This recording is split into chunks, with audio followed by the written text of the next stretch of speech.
Boleh, Li, boleh. Oke.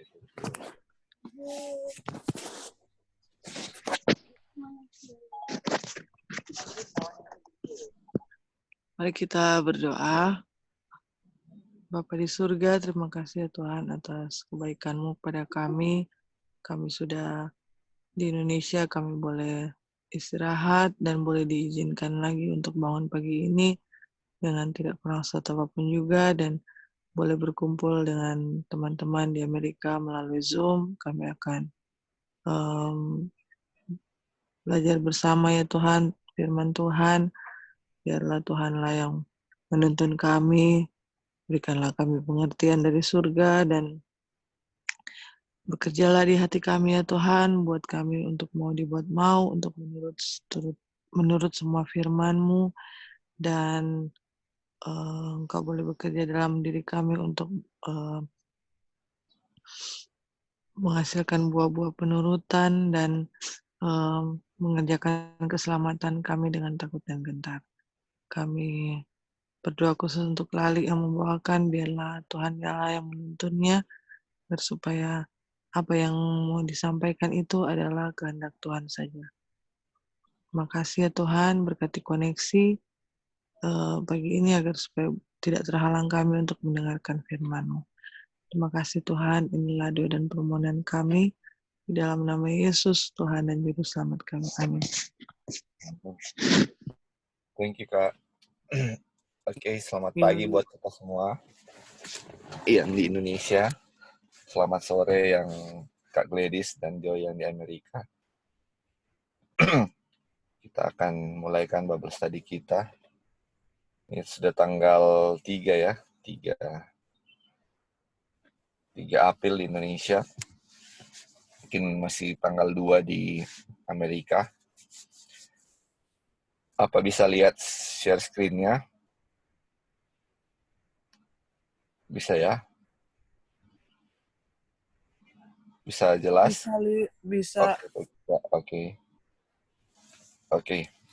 Sebelum kita mau review pelajarannya minggu lalu dan kita akan mulai pelajaran pada hari ini, lanjutannya minggu lalu, kita mau tanya dulu ya satu-satu yang pertanyaan yang kita kasih di WhatsApp. Jawablah sesuai apa yang kita tahu ya. Nggak perlu ini, jadi apa yang ada di pikiran kita, jawablah seperti itu, nggak perlu panjang-panjang. Jadi, ini kan ada ayat yang di 1 Korintus 10 ayat 13, kita sudah tahu nih, yang bilang bahwa setiap pencobaan-pencobaan yang kita alami adalah pencobaan-pencobaan biasa kan, dan tidak melebihi kekuatan manusia.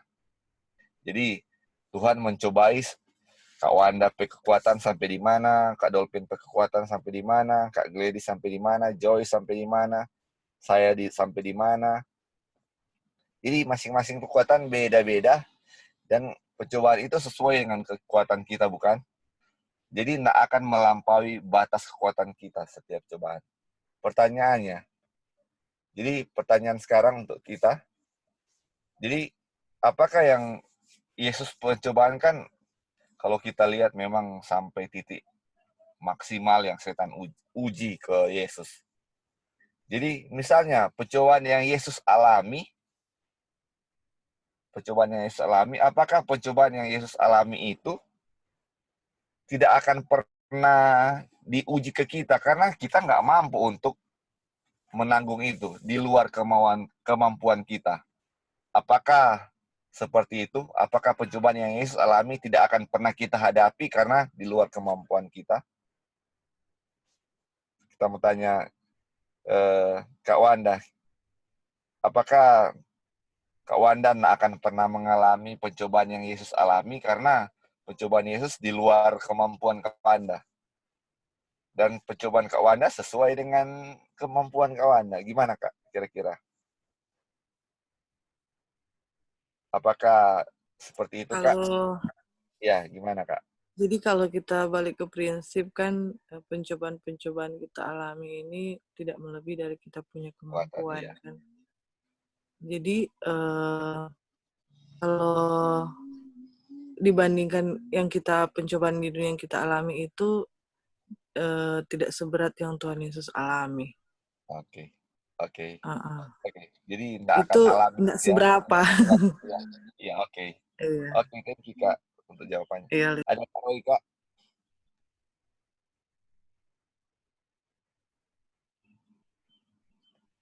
Eh, kal- Sebelum Kak Roy, mungkin Kak Gladys. Kak Gladys, kira-kira Kak Gladys mau alami nggak pencobaan yang Yesus alami? Iya ya, sama ya dengan Kak Wanda bilang. Waduh, Ah, itu luar biasa ya kalau iya. sampai kita juga alami apa yang Yesus alami. Wow, so far Nggak sih mampu tadi ya, juga Kak? tidak mampu. Nggak mampu, oke. Siap, siap. Oke, thank you Kak Gladys. Kak Roy, kira-kira gimana Kak Roy?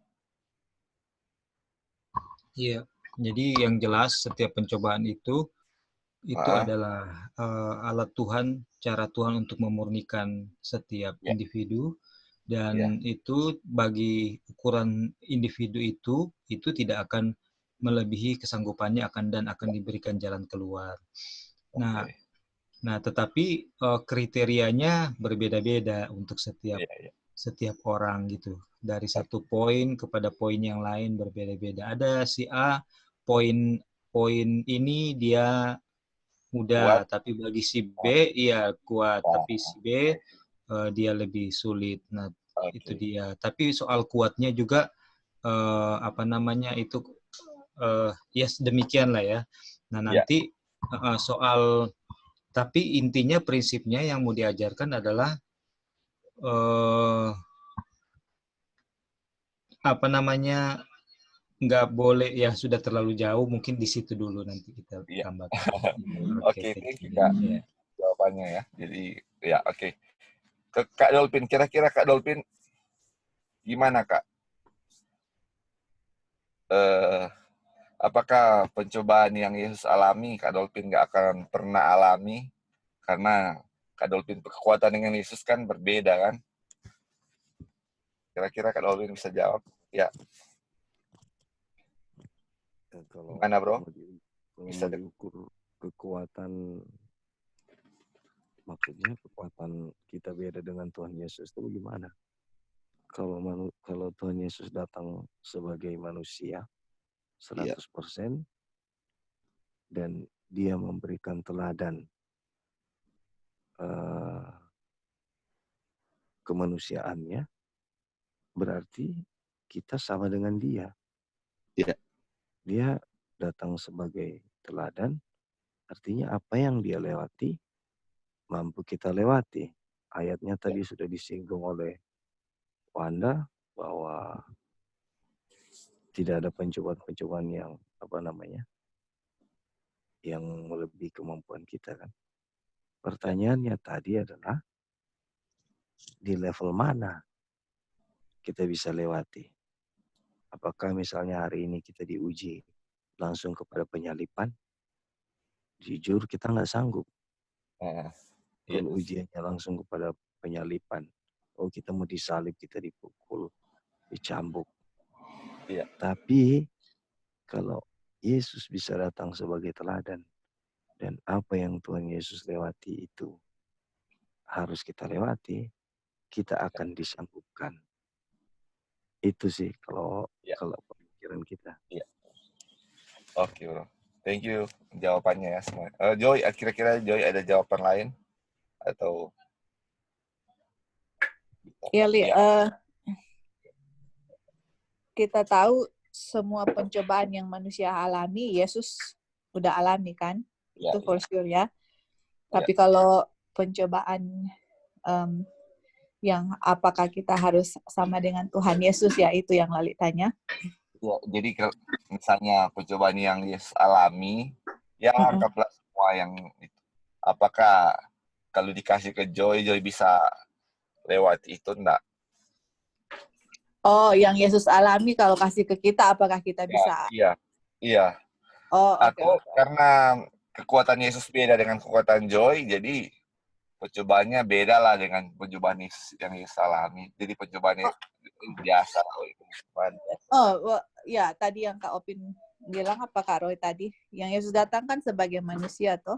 Ya. Jadi Tuhan Yesus pun melewati pencobaannya, dia harus bergantung sepenuhnya kepada Bapa kan untuk mendapat kekuatan. Jadi sebenarnya kita juga manusia seharusnya bisa sama dengan yang Tuhan Yesus punya. Dia punya pencobaan, kita bisa alami asal kita punya ketergantungan sama Bapa persis sama dengan Yesus gitu, Li. Baru orang bisa alami. Nah, Jadi bisa ya, jadi kita bisa alami pencobaan yang Yesus alami semuanya, sanggup untuk lewati itu. sanggup. Tapi itu dia, nggak semua orang istilahnya semua orang ada dia punya takaran untuk mana dia sanggup, mana dia nggak kayak gitu. Karena kan di Alkitab bilang pencobaan yang Tuhan izinkan ke orang kan harus ditimbang dulu tuh istilahnya ini orang ini sanggup atau enggak. Tapi seharusnya kita sanggup, seharusnya karena kekuatan yang Bapa kasih ke Yesus itu juga harusnya menjadi kekuatan kita juga gitu. Iya. Oke. Oke. Ya, Oke. untuk jawab.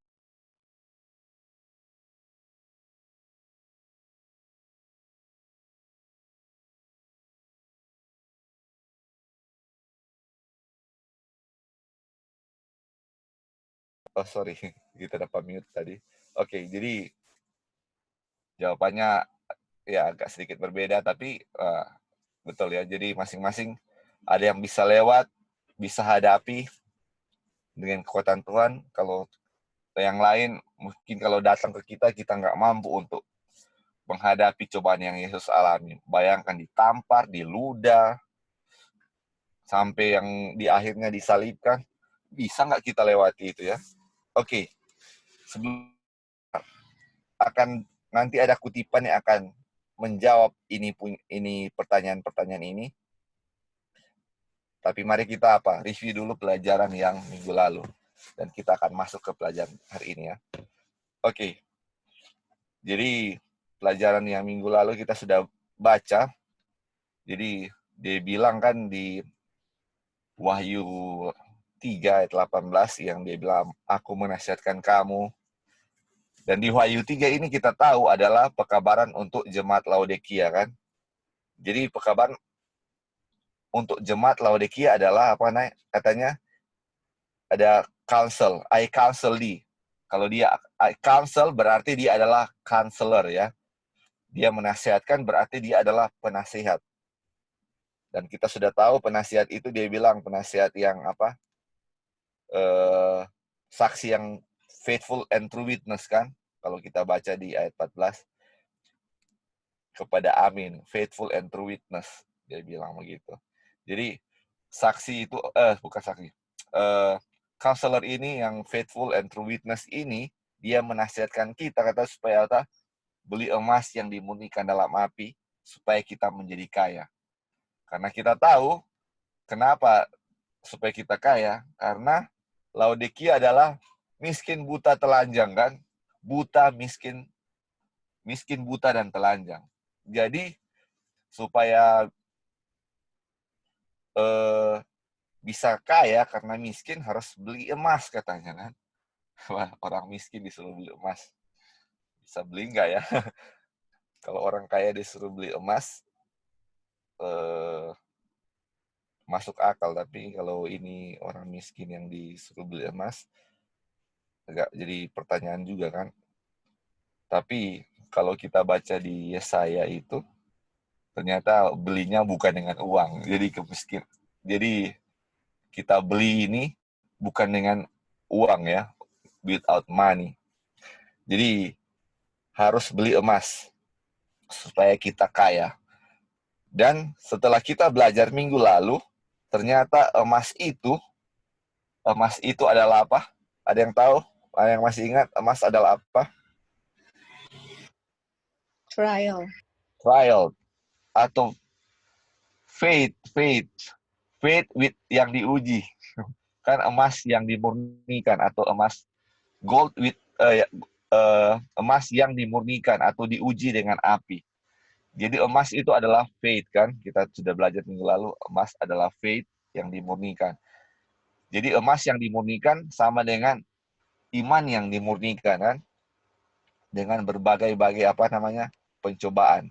Ya sudah tahu. Jadi bagaimana supaya emas jadi murni? Diuji dalam api. Bagaimana iman bisa murni? Diuji dalam pencobaan-pencobaan. Itu kata siapa? Counselor. Dan dibilang kan, biasa kalau jemaat Laodikia itu, orang-orang Laodikia, kayak ini ya, kayak dicontohkan di sini, kalau kita nggak tahu ketua jemaat, kita tanya ketua jemaat tanya ke ketua conference tanya ke ketua uni, divisi, sampainya tanya ke apa? Ke ketua general conference. Kalau ketua general conference nggak tahu, tanya ke siapa? Dibilang apa? Tanya ke Tuhan kan? Jadi Jones tanya, kenapa kalau kita bisa langsung tanya ke Tuhan, kenapa kita harus tanya ke orang-orang kan? Itulah apa? Penyakit Laodikia. Mau tanya ke manusia. Sedangkan Tuhan bilang apa? Tanya langsung ke saya. Kamu punya counselor. Saya punya penasehat. Saya mau kamu apa? Tanya ke saya. Dan dia sudah apa? Berjanji untuk kasih dia punya apa. Kalau kita mau minta nasihatnya, dia akan kasih kan. Makanya di sini bilang ini. Untuk apa dia mau menjadikan diri penasihat jika dia tidak berharap kita meminta nasihatnya kan? Jadi karena dia sudah jadi penasihat, dia mau kita meminta nasihat dari dia. Itu seperti itu. Jadi terus minggu lalu dia bilang itu pencobaan itu katanya sama dengan apa? Pencobaan iman itu sama dengan orang asing. Orang asing kalau kita tidak kenal, pertama orang asing yang tidak kenal, tentunya pertama ketika kita bertemu dengan orang asing itu kita apa? Malu-malu, nggak mau ketemu dengan dia. Karena nggak kenal kan. Tapi kalau misalnya pertama kali kita ketemu, kita menghindar dari dia karena malu. Kedua, ketiga, akhirnya lama-lama kita nggak pernah mengenal dia karena kita terus menghindar. Tetapi bagaimana kalau orang asing itu pertama kita coba ajak say hi dengan senyum, hey, halo, good morning. Mungkin kata-kata pertama sudah ada buka kan dengan dia. Lama-lama kita mulai ngobrol dengan orang asing itu, lama-lama kita bisa berkenalan dengan orang asing itu. Karena kita tidak menghindar dari orang asing itu. Sama seperti iman katanya. Kalau iman itu diuji dan kita menghindar dari ujian, Tuhan kenapa kasih ujian ini, saya nggak mau, malah lari dari ujian itu, kita tidak akan pernah mengenal ujian itu. Tetapi ketika ada ujian tiba dan kita tahu ujian itu adalah emas untuk memurnikan kita, kita akan lihat, kita akan sapa dia. Malah dia bilang di sini yang minggu lalu dibaca, kalau nggak salah Kak Gladys baca, dia bilang apa? Hey, kamu, saya kenal kamu. Ikut dengan kita, ikutlah dengan aku, karena saya sudah kenal kamu. Apakah kita sebagai umat Tuhan, sebagai jemaat Laodikia, ketika lihat ada ujian, kita akan, mari, saya sudah kenal kamu. Saya tahu kamu yang akan memurnikan saya. Mari sama-sama dengan saya. Dan dibilang di sini, ujian-ujian yang kita hadapi, dibilang diverse temptation. Akan berbagai-bagai jenis. Mungkin saudara-saudara sudah alami, saya sudah alami ujian ini. Saudara sudah alami ujian ini. Apakah sampai di situ ujiannya? Walaupun ujian yang baru saya lewati itu ujian yang berat. Misalnya saya sakit parah waktu lalu, atau Kak Dolphin sakit. Apakah setelah sembuh, Kak Dolphin sudah lolos karena sudah nggak ada ujian lagi? Misalnya. Atau saya sudah lolos karena sudah nggak ada ujian lagi, sudah ujian berat kemarin. Masa mau ada ujian lagi? Tidak, dibilang sini apa? Kamu akan menghadapi berbagai-bagai pencobaan. Jadi setelah ujian ini, ada ujian lain lagi di sisi yang lain. Begitu juga saudara-saudara yang lain, Kak Wanda, Kak Roy, Kak Gladys. Semua setelah ada ujian satu, akan muncul ujian yang lain. Dan ingat, ini adalah untuk apa? Memurnikan kita. Oke, kita akan baca ya untuk hari ini. Dan kita tahu ya, yang minggu lalu kita sudah baca bahwa kita semua memiliki iman. Jadi jangan bilang saya tidak memiliki iman, Tuhan. Kita memiliki iman masing-masing ya. Cuman iman itu tidak pernah kita pergunakan, bilang sih. Jadi karena iman tidak dipergunakan, jadi kelihatannya tidak ada. Tapi kalau kita sering gunakan iman itu, maka itu akan kelihatan. Oke. Sebelum kita lanjut, mungkin ada yang mau tambahkan? Ada mau komen? Oke. Kalau tidak, kita mau baca kutipan tulisan dari Jones ya, khotbah Ate Jones sebagai lanjutan dari yang minggu lalu. Oke,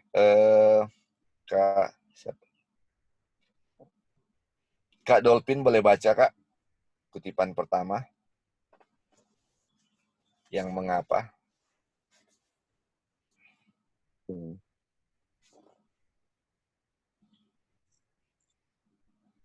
Mengapa kita harus menghitung semua sukacita ketika kita jatuh ke dalam berbagai cobaan? Karena dia telah ada di sana sebelumnya. Dia telah menghadapi semua cobaan. Dia telah bertemu setiap cobaan sampai batas maksimalnya. Dia telah melewati semua hal ini untuk kita. Kemudian dia kembali dan berkata kepada kita, saya akan melewati cobaan bersamamu. Dan betapa baiknya dia tidak meminta kita untuk menghadapi pencobaan sendiri. Tidak, dia datang dan berkata, aku akan pergi bersamamu melalui semua cobaan ini. Saudaraku, dia akan pergi bersamamu. Jadi inilah mengapa kita tidak menganggap mereka cobaan, hal yang asing atau asing. Dia memanggil kita saudara-saudaranya. Dan dia telah melewati setiap pencobaan ini dan sangat mengenal mereka. Dan oleh karena itu, kita tidak boleh menganggap mereka orang asing. Oke, thank you, Kak. Jadi ini lanjutannya. Jadi Tuhan Yesus sudah mengalami cobaan-cobaan ini, dan Yesus ini kata tidak menganggap cobaan ini orang asing. Dia sudah sangat mengenal ini cobaan. Dan di sini dibilang kenapa dibilang count it all joy? Kenapa kita harus menganggap semua cobaan itu kalau kita jatuh dalam berbagai cobaan sebagai sukacita katanya? Karena apa? Puji Tuhan, Tuhan sudah alami itu sebelum kita. Jadi, waktu Tuhan Yesus alami pertama, dia alami cobaan, dia hadapi sendirian, saudara-saudara. Bukan, tidak ada siapa-siapa yang bisa tolong dia. Tetapi, kalau kita menghadapi cobaan, ada Yesus sama-sama dengan kita. Kalau dulu cuma Yesus sendiri, sekarang kalau kita menghadapi cobaan, ada Yesus sama-sama dengan kita, dan kemudian Yesus itu sudah pernah alami cobaan yang kita mau alami sekarang. Jadi ada teman yang mau, istilahnya kalau mau berkenalan dengan orang asing, dulu Yesus berkenalan sendiri.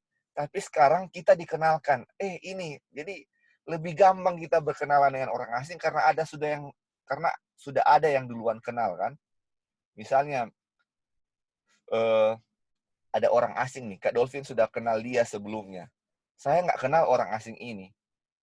Bagaimana supaya saya kenal dengan orang asing ini? Dikenalkanlah sama Kak Dolphin. Kalau mungkin saya mau kenalan langsung, mungkin lebih malu ya, karena nggak biasa nak kenal. Tapi kalau saya dikenalkan, Kak Dolphin, saya sudah kenal dia begini-begini.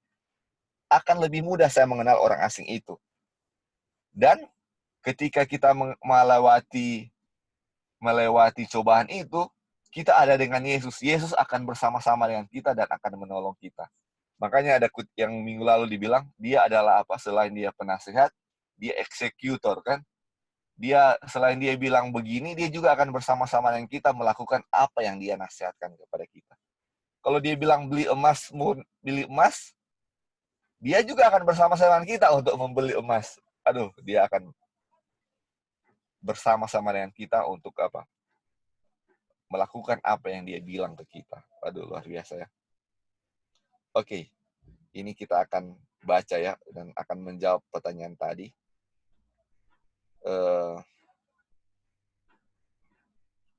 Kira-kira dari Cigombong bisa baca?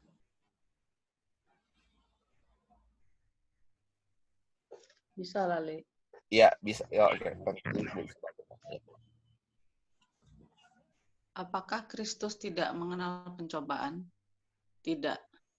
Berapa banyak pencobaan yang dia temui? Semua. Berapa banyak cobaan yang pernah engkau temui? Apakah dia, Yesus, sudah merasakannya? Semua telah dirasakannya. Sampai sejauh mana ia berjuang atas setiap pencobaan. Sepenuhnya pada setiap hal. Dengan siapakah dia melawan hal-hal ini? Setan. Setan lebih tahu, lebih banyak tipu daya, cobaan, dan godaan daripada siapapun yang terpaksa menghadapinya sendiri, bukan? Dan dia mencobai setiap cobaan pada saudaraku Yesus, bukan? Dia mencoba setiap pencobaan pada Yesus. Sejauh mana upayanya mencobai Yesus sebisa mungkin. Dan apakah dia tidak menghabiskan semua kekuatan yang harus dia gunakan dalam pencobaan dan penggodaan ini? Iya. Nah, kalau begitu, ketika saya di dalam Yesus, dan ketika dia ada di dalam saya, berapa banyak kuasa yang tersisa bagi setan untuk mempengaruhi saya? Tidak ada. Berapa banyak trik yang tersisa yang dia tahu untuk mencobai saya? Tidak ada. Jadi, tidakkah kamu melihat bahwa ketika kita berada di dalam Kristus, kita memiliki kemenangan. Kita memilikinya sekarang. Kemenangan bukan satu-satunya kata. Kita memiliki kemenangan dan kita memilikinya. Oke. Terima kasih, Tante Tiwi. Jadi pertanyaan yang tadi sebelum mulai kita sudah tanyakan kan, apakah kira-kira pencobaan yang Yesus alami tidak akan kita alami? Karena soalnya kan kekuatan kita beda, kekuatan kita dengan Yesus beda. Jadi pencobaan-pencobaan yang Yesus alami, kemungkinan besar kita tidak akan alami. Karena saya levelnya 1, Yesus levelnya 9. Otomatis pencobaannya beda levelnya. Karena saya belum kuat untuk hadapi ini, saya belum kuat ditampar, Yesus sudah kuat karena dia sudah level 9. Jadi walaupun dia ditampar, dia tetap diam. Kalau saya ditampar, saya akan balas. Beda level, istilahnya begitu kan. Kalau sesuai ayat 1 Korintus 10 tadi kan. Tapi di sini dibilang, waduh ini kena juga ya.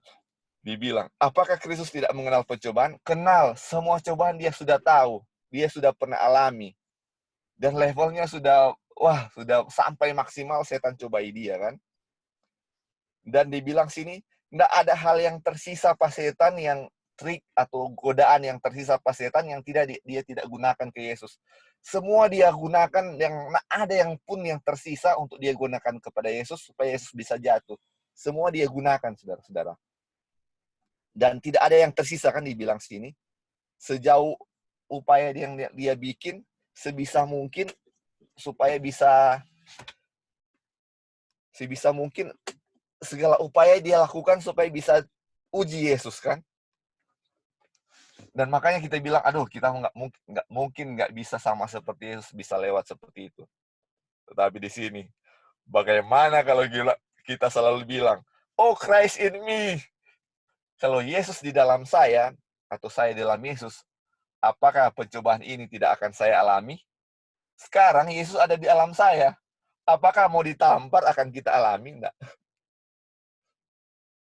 Apakah mau diludah, apakah kita tidak akan alami karena saya levelnya beda dengan Yesus? Apakah dicaci maki atau diolok-olok orang tidak akan kita alami kalau Yesus ada di dalam saya?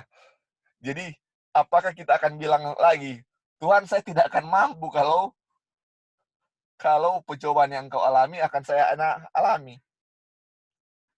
Apakah seperti itu? Kita akan bilang seperti itu? Seharusnya tidak. Seharusnya tidak. Kira-kira Kak Wanda atau Kak Gladys, apakah ketika Iya, harusnya enggak. apakah Kak Wanda akan siap hadapi cobaan yang Yesus alami?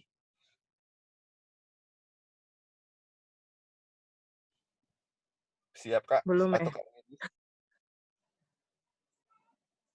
Belum, Li. Kenapa, Kak? Belum.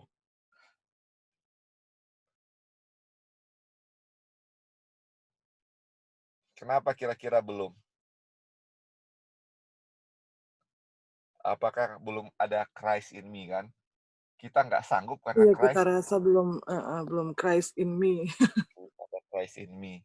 Jadi kalau kita semua sebagai umat-umat Tuhan yang namanya orang Kristen mau mengikut Kristus, harusnya ada Christ in me, dan pencobaan yang Yesus alami, kita akan alami itu, saudara-saudara. Dan yang bilang pencobaan yang kamu alami adalah pencobaan biasa kan, sesuai dengan kemampuan kan. Sekarang kalau Yesus ada di dalam kamu, kemampuan Yesus ada di dalam kita semua, saudara-saudara. Dan pencobaan itu akan sesuai level Yesus. Standarnya Yesus, saudara-saudara. Dan pencobaannya standar Yesus. Dan kita akan lewati itu semua. Nah, jadi tidak mungkin Yesus ditampar dan kita nggak ditampar. Tidak mungkin Yesus dicaci maki dan kita tidak dicaci maki, bukan? Akan semua titik poin yang setan bisa gunakan untuk cobai kita, dia akan cobai. Dan tidak ada dibilang sini, tidak ada trik yang tersisa dibilang. Tidak ada percobaan yang setan tidak akan coba, dia akan cobai semuanya. Waduh, bisa nggak ya saya melewati itu? Aduh. Kira-kira sampai di sini ada yang mau tambahkan dari teman-teman sejauh ini? Halo, Li. Sampai, ya, silakan. Ya, masalahnya kan orang pe kondisi Laodikia toh, Iya, which is Yesus di luar kan. yes. Makanya untuk Wanda tadi jawab, dan of course orang Yes. punya jawaban, orang nggak sanggup untuk, Iya, bukan nggak sanggup, belum lah gitu. Karena Iya. Yesus di Laodikia di luar. Nah, itulah Di luar. sebabnya orang lagi belajar bagaimana untuk bisa Yesus di dalam, Christ in us, supaya apapun yang Yesus alami, orang bisa lalui juga, karena Yesus sudah lewati, dan kuasa yang sama diberikan kepada Yesus dijanjikan juga untuk kita. Jadi semua yang Yesus alami, yang Yesus menang, orang juga harusnya menang, karena kalau Christ in me, orang juga bisa menang dan dengan Yesus punya kemenangan kan. Iya. Jadi puji Tuhan lah orang dikasih tantangan untuk ini, bagaimana kalau memang tidak ada Yesus, then we cannot do anything, kayak gitu. Jadi ini untuk menyadarkan orang punya kondisi bahwa alasan orang jatuh, alasan orang bukan tidak ada iman, orang nggak exercise iman, alasannya orang begini-begini karena memang bagaimanapun Kristus di luar. Kalau Kristus sudah di dalam, semua pencobaan yang orang alami pasti bisa menang sama seperti Kristus menang, kayak gitu, Li. Imannya Yesus kepada Bapa harusnya menjadi orang punya iman kan. 144,000 have the faith of Jesus kan. Iya. Kayak gitu. Pekabaran malaikat ketiga, keep the commandment of God and have the faith of Jesus. Jadi itulah ya, tapi nggak mungkin orang mau undang Yesus kalau orang tidak disadarkan yang orang punya kondisi yang mana orang Laodikia, yang mana orang begini, gini. Karena kalau kita bilang sama Lali, Lali sehat-sehat, padahal Lali sudah mau mati, Lali nggak akan mau pergi ke dokter toh, mau minta pertolongan. Nah, itulah sebabnya ini pekabaran ini kasih tahu, orang ini sakit butuh dokter, you're going to die kalau nggak pergi ke great physician. Nah, itulah harus disadarkan supaya merasa kebutuhan akan Tuhan Yesus gitu. Thank you, Li. Oke, thank you. Jadi, kalau ini kan kita baca di Wahyu 3 ayat 18 kan, I counsel thee kan, yang tadi Joy bilang, yang Yesus di luar, kita di dalam kan, dia mau masuk di dalam kita kan, itu di Wahyu 3 ayat 20. Jadi, sebelum dia ketok untuk masuk, dia suruh beli dulu emas di Wahyu ayat 18. Di ayat 20 dia ketok, ayat 18 dia suruh beli. Kenapa dia suruh beli dulu baru dia ketok? Kenapa dia suruh beli dulu baru dia ketok? Kira-kira ada yang mau jawab? Kalau kita baca Wahyu 3 yang tentang Laodikia kan, ini di Wahyu 3:18 dia bilang, I counsel thee, saya menasihatkan kamu untuk beli emas supaya kamu kaya. Nanti di ayat 20 baru dia ketok, saya mau masuk, barang siapa yang buka aku akan duduk dan makan kan. Kenapa enggak masuk dulu baru dia suruh beli gua tuh emas? Kenapa suruh beli emas dulu baru dia mau minta masuk? Kira-kira ada yang mau jawab? Siapa aja? Halo, Ada. Li. Ya, silakan Kak Roy. Ya. Kenapa? Pertama di ayat 13 ayat 3 ayat 17, di ayat 17 dia kasih tahu dulu kondisi kita kan. Miskin ya. Nah, baru di ayat 20 dia dia Tuhan Yesus mengetuk dan menunjukkan ada di luar kan. Iya, iya. Baru dia yang counsel di itu ayat berapa? 21 ya? Ayat 18 yang I counsel thee. Oh, iya, ayat 18 ya. Jadi ayat 18 itu I counsel thee. Jadi I counsel thee itu adalah solusi yang Tuhan sudah kasih tahu terlebih dahulu kepada kita sebelum setelah dia kasih tahu dulu kondisi kita, baru Tuhan kasih tahu dia punya solution untuk kita bagaimana dia mau masuk. Karena solusi itu yang akan menyanggupkan kita untuk bisa mengizinkan atau mengundang Tuhan Yesus untuk masuk. Iya. Jadi setelah itu baru Tuhan Yesus mengetok pintu dan di ayat 20 kan baru Tuhan Yesus mau masuk gitu. Artinya ketika Tuhan Yesus bilang dia mau masuk, kita seharusnya sudah mengetahui kondisi kita bahwa kita perlu dia untuk masuk, dan kita juga sudah dikasih tahu caranya supaya bagaimana Tuhan Yesus itu yang kita butuhkan, kita sudah tahu kita butuhkan itu untuk kita masuk. Jadi ada solusinya dan ada dia punya pemicu juga yang membuat kita merasa menyadari bahwa kita perlu dia gitu. Karena kalau Tuhan Yesus bilang saya mengetuk pintu dan mau masuk, orang akan bilang, siapa kamu? Bagaimana kamu bisa saya kasih masuk? Saya tidak perlu kamu. Saya juga tidak tahu mau mengundang kamu masuk atau cara buka pintu atau bagaimana. Mungkin itu yang bisa dipikirkan dengan yang bisa terpikirkan gitu. Ya, thank you. Thank you, Kak. Jadi betul sekali Kak Roy jawab tadi, sudah dapat poinnya. Jadi dia bilang kan, dia sudah bilang sebelumnya, kamu ini miskin, buta, telanjang kan? Tetapi Laodikia itu apa ciri-cirinya? Miskin, buta, dan telanjang, tapi tidak tahu kalau dia miskin dan buta, telanjang kan? Karena dibilang miskin, buta, dan telanjang, dibilang karena kamu miskin, buta, telanjang, belilah padaku emas kan? Emas. Tapi Laodikia nggak sadar kalau dia miskin. Makanya dia bilang beli emas. Oke, saya kaya kan? Dia tidak sadar saya miskin. Oh, saya kaya. Pas dia mau beli emas itu, ternyata dia miskin. Kurang sekali, nggak ada emas sama sekali. Karena mau beli ini kurang, karena miskin kan. Ketika dia sadar, dia nggak bisa beli emas karena dia miskin, dia merasa apa? Dia butuh orang lain. Dia butuh counselor itu. Dia butuh penasihat itu. Setelah dia merasa kalau dia butuh, baru dia ketok. Lihat, saya sudah ngetok di depan pintu. Kalau kamu buka, saya akan bersama-sama dengan kamu. Dan janji Tuhan, dia akan bersama-sama untuk beli emas itu. Dengan kekuatan kita, kita tidak sanggup beli emas itu. Dengan kekuatan kita, kita tidak sanggup melewati cobaan iman itu. Karena kita nggak sanggup, kita minta apa? Tuhan, saya nggak sanggup. Masuklah dan bersama-sama dengan saya. Makanya dibilang yang kutipan minggu lalu, dengan adanya pencobaan, kita berjalan bersama-sama dengan Yesus. Ingat, apakah juga Henok berjalan bersama-sama dengan Yesus karena dia mengalami banyak cobaan, dan dia berjalan-jalan bersama-sama dengan Tuhan Yesus?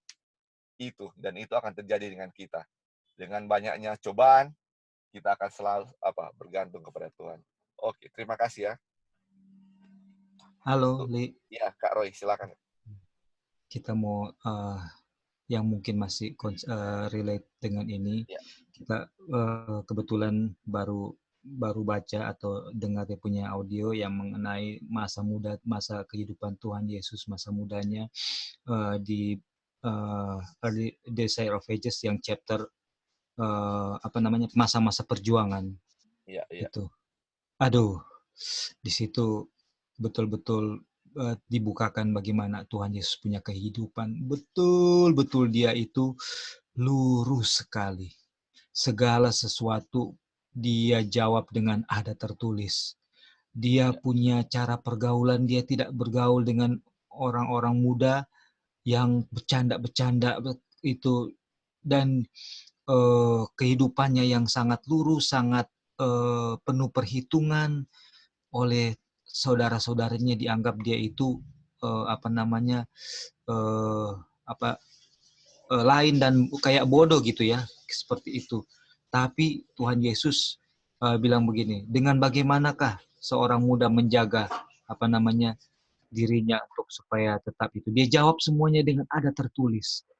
Kemudian di situ dikatakan bahwa kalau Tuhan Yesus bisa saja dia mengembangkan karakternya dengan berdiam gitu ya di satu tempat atau gimana, tapi dia ikut aktif bekerja membantu ayahnya, dan dia tetap bergaul juga, dia ini. Tapi di mana dia selalu ingin menyenangkan orang lain dalam setiap pembicaraannya, menghibur orang lain, dan dibilang bahwa dia Tuhan Yesus kalau ada waktu selesai dia punya pekerjaan, dia langsung menyendiri dan berhubungan dengan Bapa di surga. Dia gunakan waktu, dan itu ada di tempat-tempat yang sunyi. Dia gunakan itu sewaktunya untuk dia berhubungan dengan Bapa. Dan inilah inilah rahasia atau bukan rahasia, apa yang diterapkan Tuhan Yesus. Dia sangat memiliki hubungannya akrab dan dekat dengan Bapa, sangat mengenal Bapa, sehingga ketika cobaan itu datang, itu dia jelas sekali tahu bahwa itu tidak sesuai dengan kehendak Bapa, sehingga dia bisa tahu betul bahwa dia sedang di dalam posisi dicobai, dan waktu dia mau menjawab, memberikan perlawanan, itu dia gunakan perlawanan bukan dari dirinya tapi dari firman Tuhan. Dari firman Tuhan yang sangat segar, sangat menguasai pikirannya, frontal lobe-nya, dia punya memorinya, sangat dipenuhi oleh karakter Bapa. Dia tahu betul itu kehendak Bapa, dan dia rindu, dia bilang dia sangat rindu, sangat cinta untuk melakukan kehendak Bapa. Dan beda dengan kalau kita tidak punya hubungan dengan Kristus. Kita sedang dicobai saja, kita nggak sadar. Tunggu dulu, ini. Jadi kita kayak, oh ini belum, ini kita masih bisa excuse ini. Jadi kayak gimana ya? Dan orang nggak punya kekuatan, nggak punya kesanggupan untuk melawan itu, karena orang nggak mengerti itu kehendak Bapa, firman Tuhan. Kita tidak mengenal, ya kan? Kata sederhananya, kita sebenarnya tidak mengenal Yesus. Tapi Yesus dia mengenal betul Bapa. Itulah sebabnya firman Tuhan katakan, inilah hidup yang kekal itu, yaitu engkau mengenal Bapa, mengenal Bapa dan Yesus yang telah engkau utus. Jadi kalau orang punya pengenalan, dan Laodikia itu, ini mungkin agak sedikit panjang ya, Li. Boleh, Li, kita tambah sedikit ya. Halo, Li. Ya. Iya. Cuma tambah lagi. Jadi begini ya, kita share sedikit, nggak apa-apa ya. Misalnya dalam satu grup event grup rohani ya, grup Bible study atau apapun itu. Kemudian di situ kita argue, even dan kita kutip-kutip firman Tuhan. Nah, kemudian saya masuk ya, kita tanya kepada, sudah cukup lama panjang argue itu, kita tanya sama saudara-saudara itu, dan kita tanya juga buat diri saya sendiri. Kita nggak pernah mau itu untuk orang lain, tapi itu applicable untuk kita orang semua. Kita bilang begini, kutipan firman Tuhan bilang bahwa kasihilah itu kan sesamamu manusia seperti dirimu sendiri. Seperti itu. Kemudian bukti kamu mengasihi Bapa adalah kamu mengasihi sesamamu manusia. Terus kita tanya kepada kita semua, siapa di sini saudara-saudara yang sudah mengasihi sesama seperti diri sendiri? Kemudian kita jawab, saya sendiri langsung jawab pertanyaan saya. Saya bilang, kalau saya, jawabannya cuman pertanyaan tertutup ya, cuman 0 atau 0% atau 100, 0 atau 100, nggak ada di tengah-tengah. Terus saya jawab sendiri, bilang, saya 0, saya bilang. Kemudian ada beberapa teman yang lain jawab, iya saya juga 0, saya juga 0. Nah, teman-teman, saudara-saudara, jawabannya adalah 0, ya kan? Nah, kalau kita yang ada di satu grup tertentu, yang berani mengutip firman Tuhan, yang even kita juga bisa bawakan Bible study itu kan, dan kita di grup itu kita menyadari bahwa kita sudah belajar ya, dan banyak, dan apalagi yang sedang saling berdebat itu berpikir bahwa teman saya itu perlu saya kasih tahu prinsip ini atau itu, dia harus tahu. Tapi sudah sampai ke perdebatan. Nah, pertanyaannya adalah, waktu dipertanyakan kita masih 0%, nggak bisa jawab 100%, kita mengasihi sama. Berarti kalau kita tanya kepada orang dunia yang nggak punya waktu untuk belajar, dan mereka menyadari mereka orang dunia, apakah kamu mengasihi sesama 100%? Mereka juga akan jawab 0. Nah, sekarang apa bedanya saya dengan dia? Saya yang belajar, saya yang mengaku umat Tuhan, yang mengaku punya terang khusus, tapi saya 0%, dia 0%. Apa bedanya?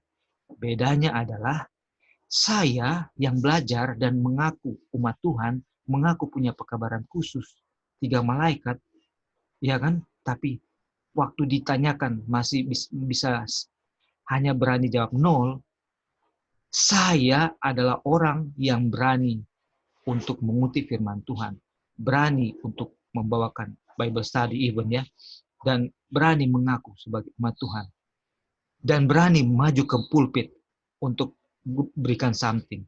Sementara orang dunia tidak pernah datang beribadah ke gereja atau ke Bible study, tapi kalaupun mereka datang, mereka duduk di belakang, malu-malu, mereka duduk tunduk-tunduk. Jadi siapa yang lebih baik saya dengan dia? Lebih baik dia. Kenapa? Karena dia di dalam keberadaannya yang 0 dalam mengasihi sama, artinya 0 dalam pengenalannya akan Tuhan, dia memberi pengakuan sesuai dengan keadaannya. Tapi saya merasa orang lain perlu saya ajarin, orang lain perlu saya injili, orang lain perlu saya kutipkan kutipan-kutipan. Tapi waktu pertanyaan datang, kamu sudah mengasihi sesama seperti diri sendiri? Karena itu adalah perintah Tuhan. Dan itu bukti saya mengenal Tuhan. Saya juga jawabannya 0. Artinya sayalah Laodikia itu, bukan dia. Kenapa? Karena dia itu tidak mengaku kaya dan tidak mengaku memperkayakan diri. Itulah orang dunia, itulah yang kita sebut orang-orang Samaria dan orang-orang yang bukan, kita rasa bukan umat Tuhan.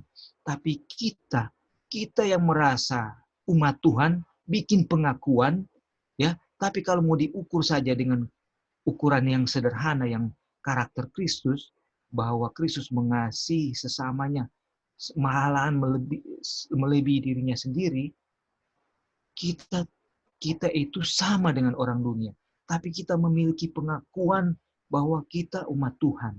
Dan itu adalah lebih parah, dan kutipan Roh Nubuat katakan bahwa dosa yang paling susah disembuhkan adalah dosa Laodikia. Dan itu ada di saudara dan saya, ada di kita. Itu yang menjadi ya itulah sebabnya Tuhan perlu di Wahyu pasal 3 itulah pekabaran buat kita yang merasa atau menyadari bahwa kita memiliki pekabaran yang benar. Tapi kita berada dalam posisi yang tidak sejalan dengan terang dan waktu yang Tuhan kasih. Ini mungkin jadi pemikiran, jadi tambahan yang apakah mungkin bisa applicable dengan pekabaran yang kita sedang pelajari. Thank you. Thank you, Kak Roy. Ya. Oke. Jadi itu ya. Oke, kita lanjut ya untuk kutipan selanjutnya. Oke. Kak Gladys bisa baca, Kak?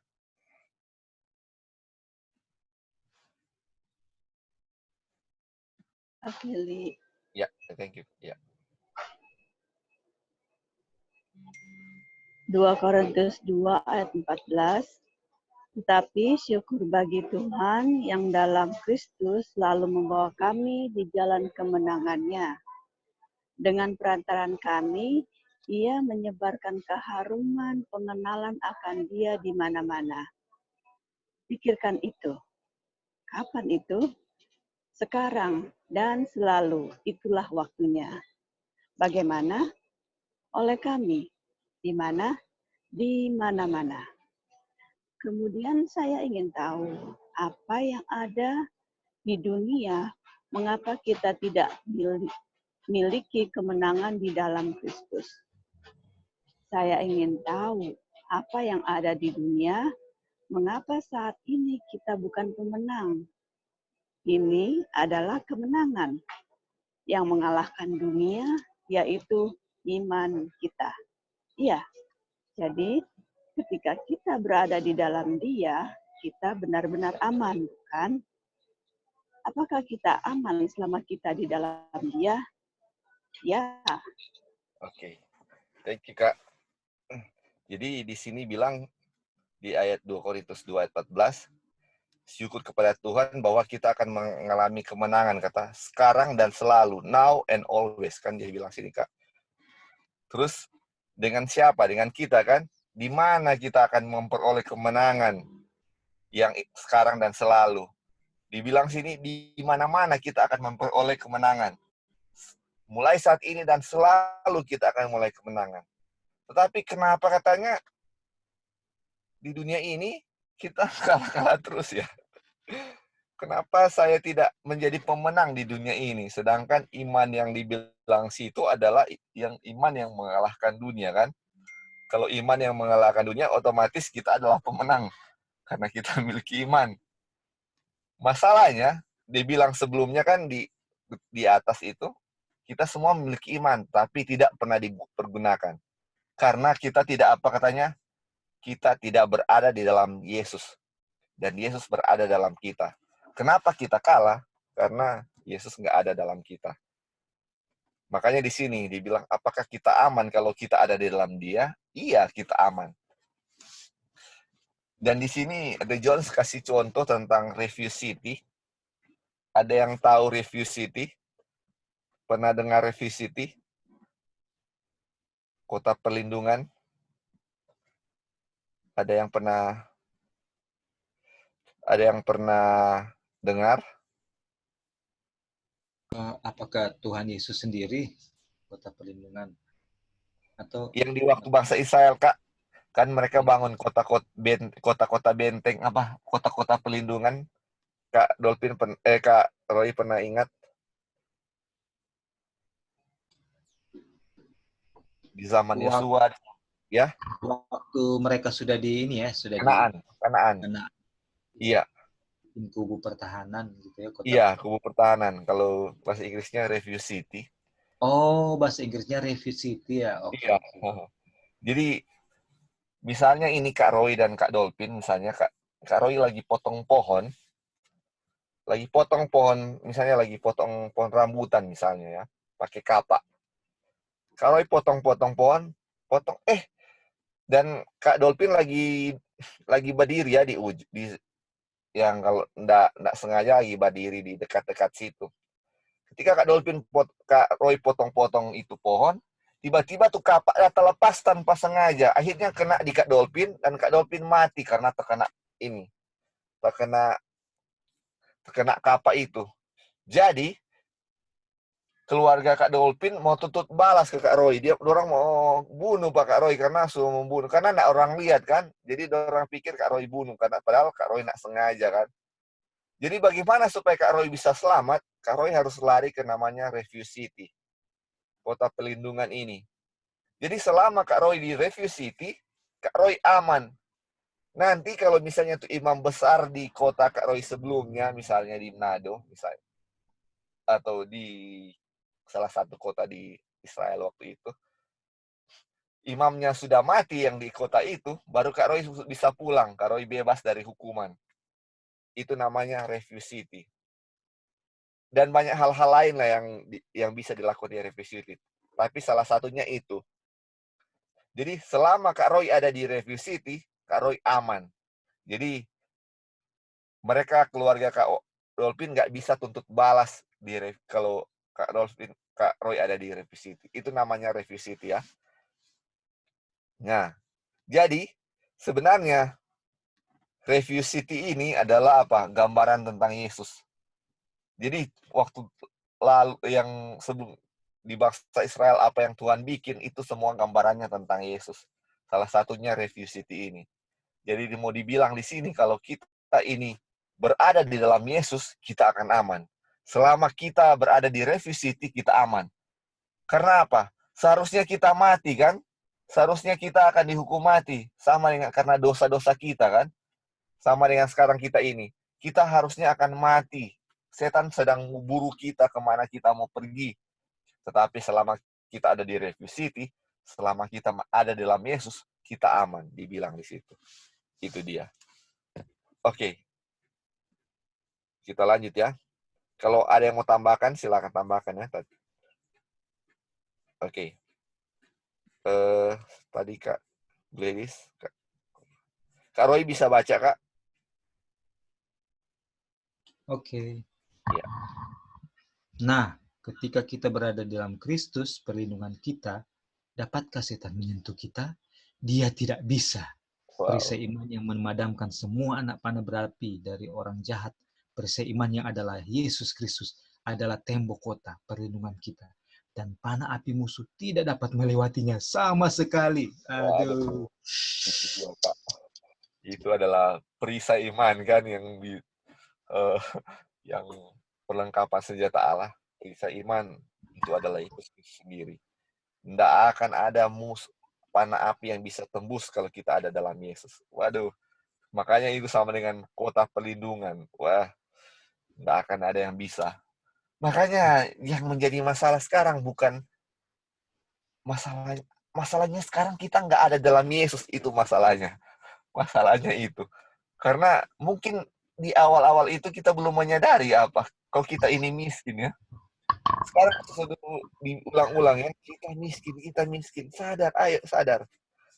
Sekarang kalau kita sadar kita miskin, nah, maksudnya ini Yesus, kita mau tinggal dalam Yesus karena di sana dia kaya, dia bisa melindungi kita. Waduh, luar biasa.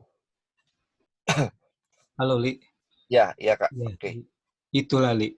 Itulah kita orang, Li. Orang semua. Itulah kita orang apal. Itulah saya ya. Itulah kondisi kita. Karena kita menyadari tahu bahwa kita ini sudah kita bukan aja ya dari dulu. Torang umat Tuhan. Torang yang benar. Iya kan? Torang punya pekabaran yang benar gitu ya. Torang tahu pekabaran yang benar. Dan orang lain perlu torang untuk injili. Torang untuk kasih kasih Bible study mengenai Sabat, mengenai makanan haram halal, makanan sehat, ya, even pada pekabaran kasih nubuatan gitu ya, dan lain-lain. Tapi kehidupan Yesus yang begitu berhubungan erat dengan Bapa tidak pernah terputus, dan hubungannya dengan Bapa sebagai jam-jam yang paling indah, yang paling menyenangkan, yang paling terkesan, yang paling dia rasa dia butuhkan, itu tidak ada dalam kita, dan kita tidak menyadari betapa pentingnya itu, dan ya betapa pentingnya itu, sehingga kita tidak di dalam Yesus dan Yesus tidak di dalam kita. Tapi di dalam kondisi yang suam-suam ini, kita masih bisa lakukan penurutan, sehingga kita menjadi percaya dengan penurutan perbuatan baik atau penurutan kita yang mana tidak diukur dengan kehidupan Kristus, penurutan Kristus. Pada saat kita, yaitu salaf mata yang kita butuhkan, ya kan?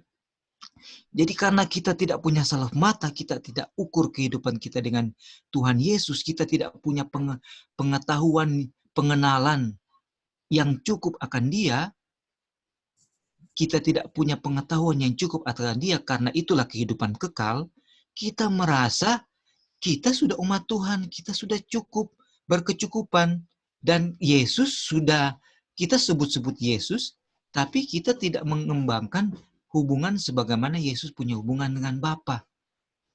Itu sebabnya kita menjadi percaya dengan penurutan yang kita sudah bisa perform saat ini. Padahal standarnya belum seperti Tuhan Yesus. Dan inilah yang membuat kita merasa aman, tenang, dan kita merasa tidak perlu Tuhan Yesus masuk. Padahal Tuhan Yesus lagi tidak ada di dalam kita. Inilah kondisi Laodikia, dan di chapter sebelumnya kan, A.T. Jones bilang pekabaran yang dibutuhkan oleh umat Tuhan saat ini adalah pekabaran Laodikia. Itu yang kita butuhkan. Oke, thank you, Li. Iya, thank you, Kak. Waduh, betul sekali ya. Kita tidak pernah sadar itu. Waduh. Oke, kita lanjut ya. Joy boleh baca kutipan selanjutnya? Ya, boleh. Ya, oke. Apa yang diminta oleh penasihat untuk kita dapatkan? Apa yang dia suruh agar kita beli? Emas yang dimurnikan dalam api. Melalui penderitaan, emas dimurnikan, dibuat putih, diuji dan disempurnakan, dan terbukti sebagai barang asli. Kami memiliki definisi itu oleh Roh Tuhan. Emas yang dicoba dalam api adalah cinta. Itu adalah iman dan cinta. Dalam Steps to Christ halaman 64, ketaatan bukan sekedar kepatuhan lahiriah, tetapi pelayanan cinta. Wow. Oke, thank you. Jadi kita sudah dapat ya, tadi kita sudah tahu bahwa emas itu iman kan, yang dimurnikan kan. Jadi melalui penderitaan, emas dimurnikan, dibuat putih. Tetapi sekarang emas yang Tuhan suruh beli, selain iman dibilang apa? Cinta di situ.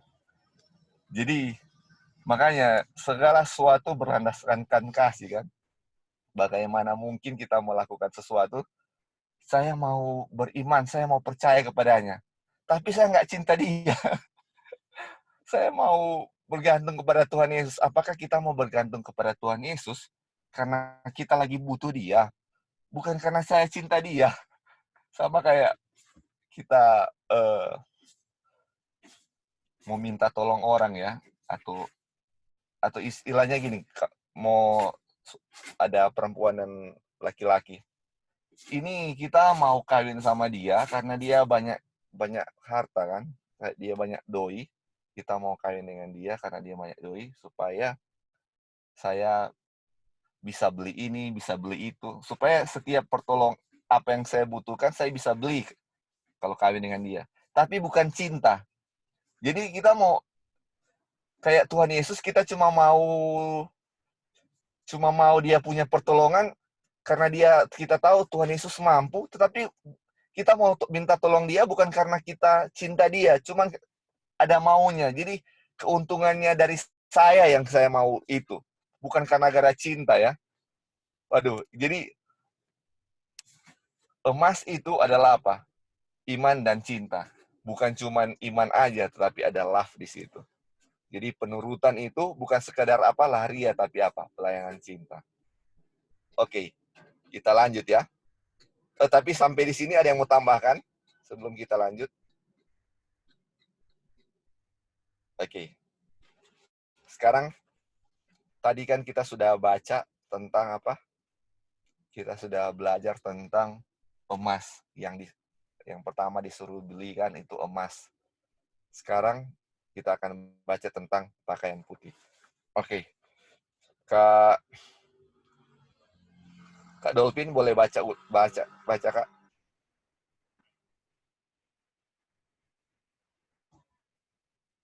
Apakah Dolphin bisa dengar? Oke. Mungkin Kak Dolphin. Oh ya, silakan Kak.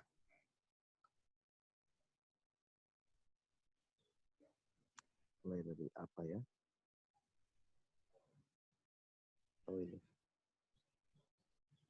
Dan kita memilikinya lebih lanjut. Kak Dolphin, suara kurang jelas.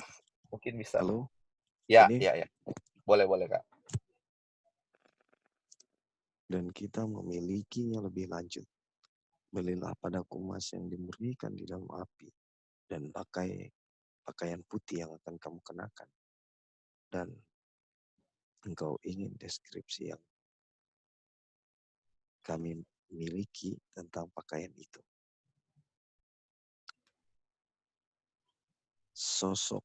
Sosoknya adalah pakaian yang ditenun di alat tenun surga, di mana tidak ada satupun benang buatan manusia. Saudara-saudara, pakaian itu ditenun dalam tubuh Kristus.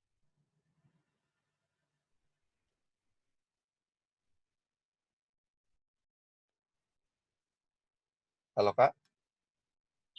Sorry, kita ulangi ya. Saudara-saudara, pakaian itu ditenun dalam tubuh manusia.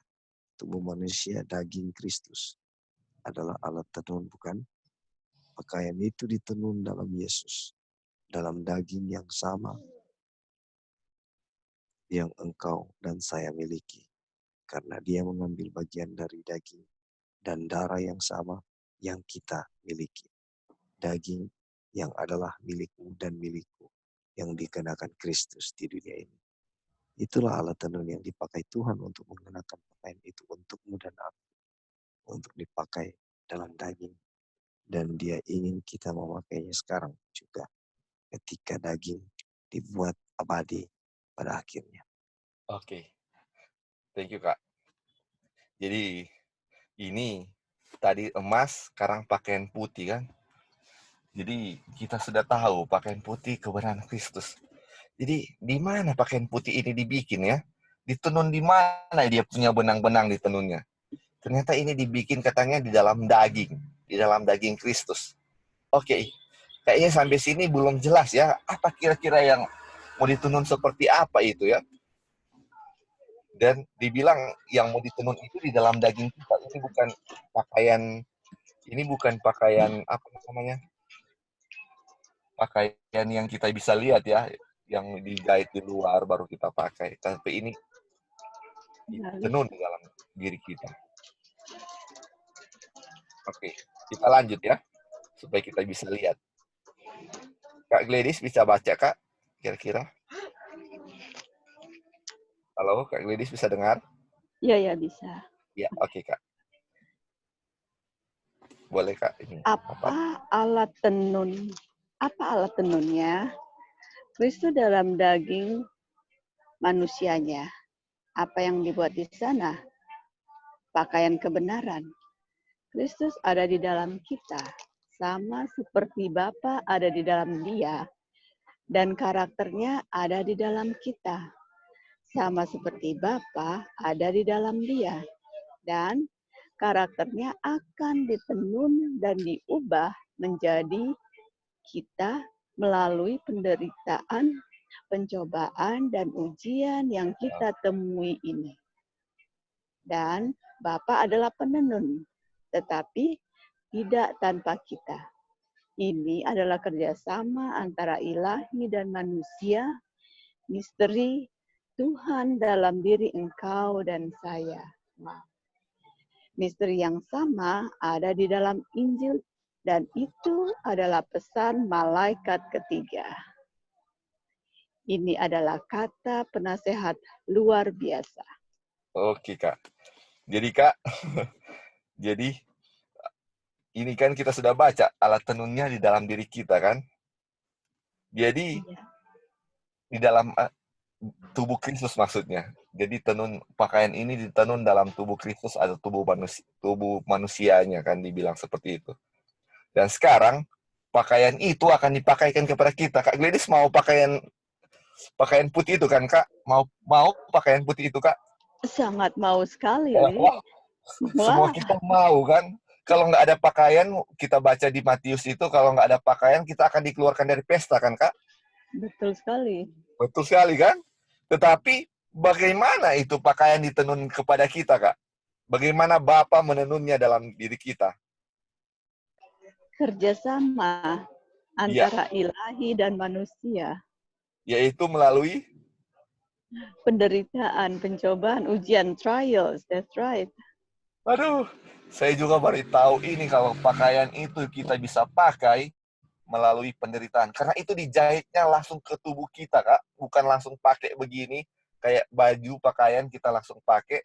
Dan pakaian itu kita bisa buka lagi karena nggak lengket di kulit, kan. Tetapi ini langsung dijahit di tubuh kita, nggak bisa buka lagi kalau kita sudah pakai itu. Dan pakaian itu dipakai melalui apa? Penderitaan, pencobaan, dan ujian. Wow. Nggak bisa kita pakai baju putih itu tanpa penderitaan, pencobaan, dan ujian. Harus Waduh. melewati itu supaya kita bisa. Berarti yang merasa tidak pernah diuji itu tidak ada pakaian. Tapi apakah Nggak kita lolos nggak dari pakai ujian. Waduh. Ya, ya. Kak, mungkin sekarang kan kayaknya nggak ada cobaan, kayaknya hidup si A atau hidup si B kayaknya lurus-lurus terus ya, nggak ada kayaknya dia nggak pernah dicobai ya. Kita pikir seperti itu kan. Karena kita nggak tahu, mungkin kita lihat, aduh, Kak Gladys kayaknya senang-senang terus, nggak ada pencobaan. Kalau kita sudah begini, si A, si B sudah seperti ini. Ini Kak Gladys nggak ada cobaan ya. Apakah kira-kira seperti itu? Iya, kelihatan dari luar enggak ya, senyum-senyum saja, sejahtera saja, tetap makan, tetap minum, tetap bisa tidur nyenyak. Ternyata kita tidak tahu karena ini setan ini stealth. Stealth ini dia smooth, halus sekali dia coba orang dicoba itu halusnya luar biasa sampai kalau kita ndak sensi sama sekali nggak tahu kalau itu orang punya ujian. Wow. Thank you, Li. Luar biasa, baru tahu, Li, ini. Iya, betul sekali. Jadi, wah, mungkin ada yang mau tambahkan sampai di sini, kira-kira? Ada yang mau tambahkan? Ya, silakan. Ya, dulu ingat waktu bicara-bicara dengan Lali, kita melihat beberapa orang lain, persis tadi yang dibicarakan. Dia kok anteng-anteng aja, tenang-tenang. Sepertinya senyum-senyum aja terus. Sepertinya tidak ada ujian. Sementara kita lagi hadapi ujian yang berat. Dan orang lain terlihat kayak biasa-biasa aja. Imannya kelihatan mantap. Tapi justru pelajaran ini, tapi waktu itu sempat bicara dengan Lali bahwa semua orang ada ujian. Kita ingat waktu bicara itu, saya nggak percaya kata yang sering kita bahas. Sering orang Manado bilang katula. Ada kan bahasa itu dulu. Kita ingat waktu di Modo Inding, bicara-bicara, mungkin Lali masih ingat.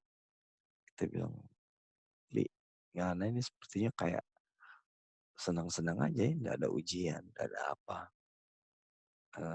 Lalu Lali bilang begini, akan ada ujian, pasti suatu saat. Kita ingat sekali itu orang bicara di perjalanan ke kebun, baru pulang dari kebun itu. Nah, dari pembicaraan itu 1 tahun sebelumnya, saya sudah alami sakit yang berat. Nah, setelah itu, hampir 1 tahun kemudian, baru Lali alami sakit berat.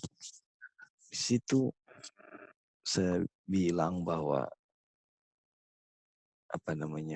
kita harus hati-hati dengan perkataan kita ya.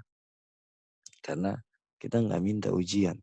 Tapi ketika ujian itu datang, atau kalau saya posisi seperti ada di laut, kita nggak minta ada gelombang. Tapi ketika itu gelombang datang, kita harus hadapi.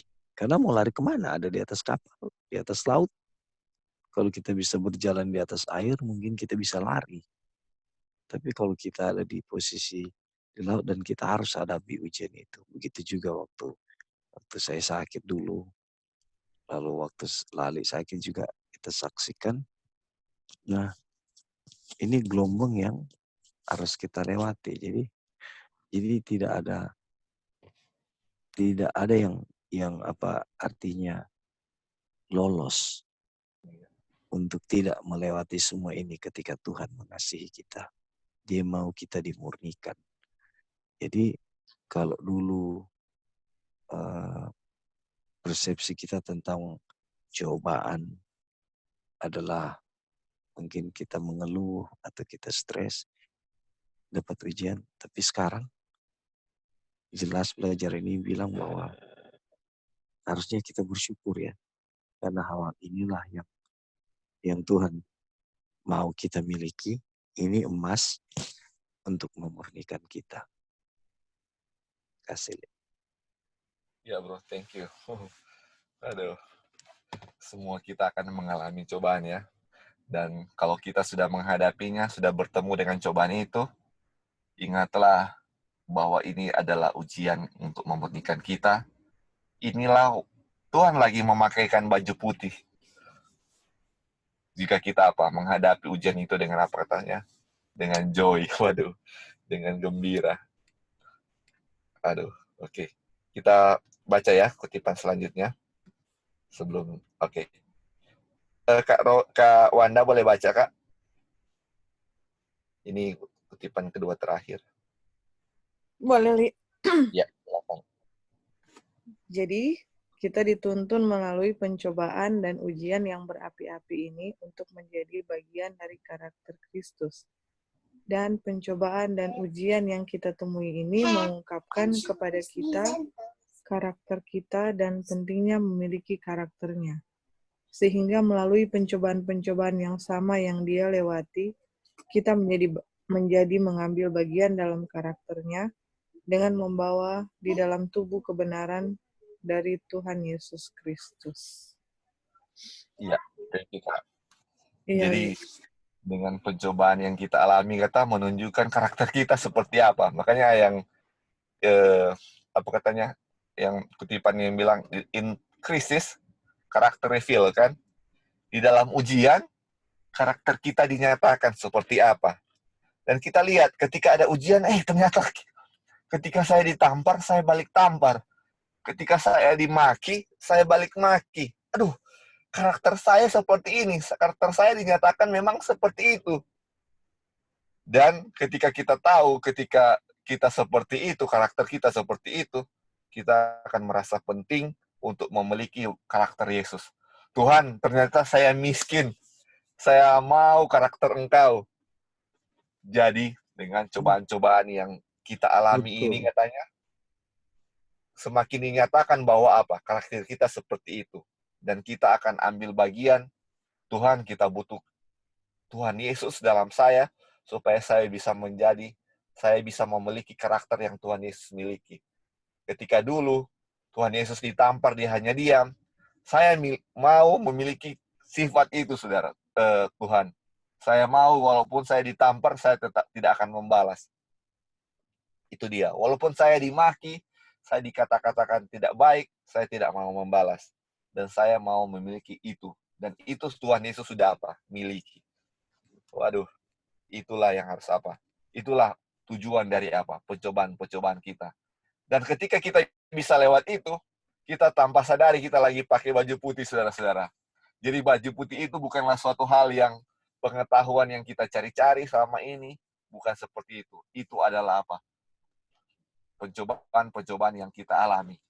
Dan makanya itu ketika kita melewati laut kaca, kita akan menyanyikan lagu kemenangan yang malaikat tidak bisa nyanyikan. Karena apa? Malaikat tidak pernah dicoba seperti kita seperti ini ya.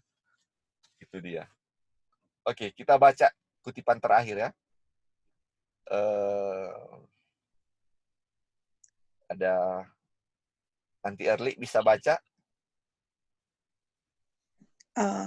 Oke. Saudara-saudara, bukankah dia penasihat yang luar biasa? Oh, marilah kita mengambil nasihatnya malam ini. Marilah kita mengambil iman yang diberkati, yang telah dicoba, dan semua yang dia katakan kepada kita. Karena itu adalah milik kita sendiri. Tuhan telah memberikannya, itu adalah milikku, itu milikmu. Marilah kita berterima kasih kepadanya dan berbahagialah. Oke. Nanti Early mau tambahkan tadi, Madam, yang mau dikasih tahu. Iya, saya masuknya udah terlambat karena lupa. Iya. Nggak, tadi lupa saya. Sebenarnya kemarin tadi pagi udah mau ini, tapi saya nggak dengar ada Zoom bunyi gitu. Pas baru masuk kita dengar udah ketinggalan sih. Jadi udah tinggal contoh-contohnya dari pengalaman yang tadi. Kita maksudnya mau cerita mengenai pengalaman apa yang kalian bicarakan tadi mengenai sama dari si Dolphin juga. Pencobaan-pencobaan dan jubah itu. Kita mempunyai pengalaman yang sama bahwa dulu juga saya tanya sama mereka, kok saya nggak ngalamin sih yang kalian alamin? Kok saya nggak ada rasa apa-apa? Kok saya nggak ada apa-apa? Kok tenang-tenang gitu? Maksudnya mana saya? Bagian saya mana gitu ya? Kita juga mau tahu apa yang orang selalu bilang gitu. Pas kita pindah di Oregon, waduh, kita mengalami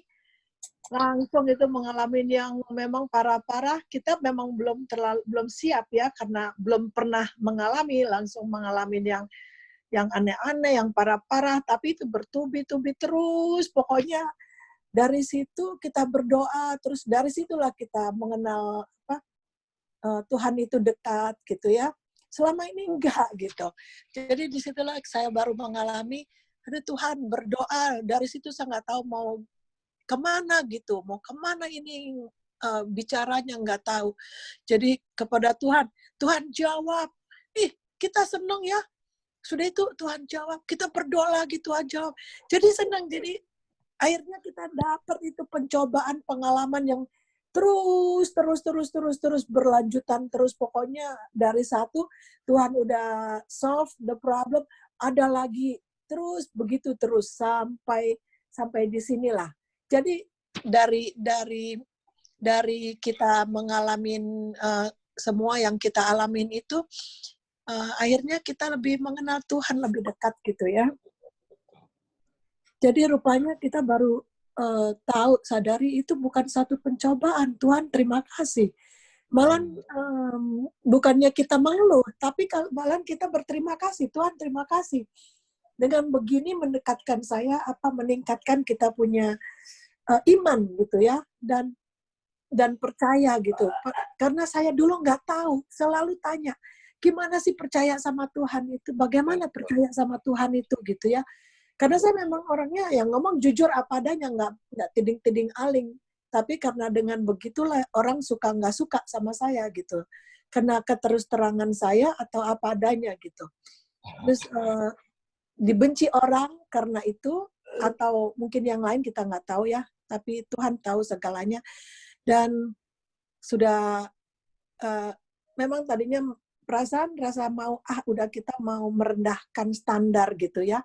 Tapi udah lama-lama kita nggak boleh. Jadi nggak boleh kita mengikuti kemauan orang lain, lebih baik kita mengikuti kemauan Tuhan gitu. Walaupun memang di mata orang tidak bagus dan tidak benar dan tidak apa sekalipun, kita harus mempunyai prinsip. Baru saya belakangan, banyak